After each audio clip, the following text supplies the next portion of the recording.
ನಮಸ್ಕಾರ. RSS ಇತ್ತೀಚೆಗೆ ಸುದ್ದಿಯಲ್ಲಿ ಪ್ರಖರವಾಗಿ ಹರಿದಾಡುತ್ತಿರುವ ಒಂದು ಹೆಸರು.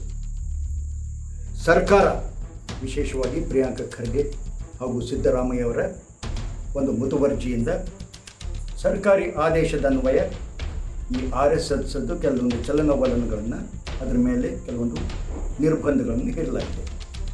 ಆ ವಿಷಯ ನಮಗೆ ಸಂಬಂಧಪಟ್ಟದ್ದು.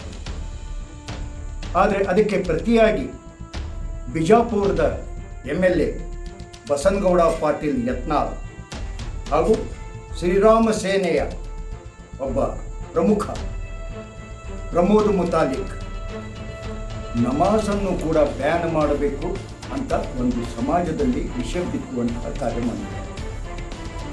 ಈ ಇಬ್ಬರೂ ಸ್ವಯಂ ಘೋಷಿತ ಮುಖಂಡರಿಗೆ ಬಹಿರಂಗ ಒಂದು ಸವಾಲು, RSS ಹಾಗೂ ನಮಾಜ್ ಎರಡೂ ಒಂದೇನಾ? ಯಾವುದಕ್ಕೆ ಹೋಲಿಸ್ತಾ ಇದ್ದೀರಿ ದಡ್ಡರೇ?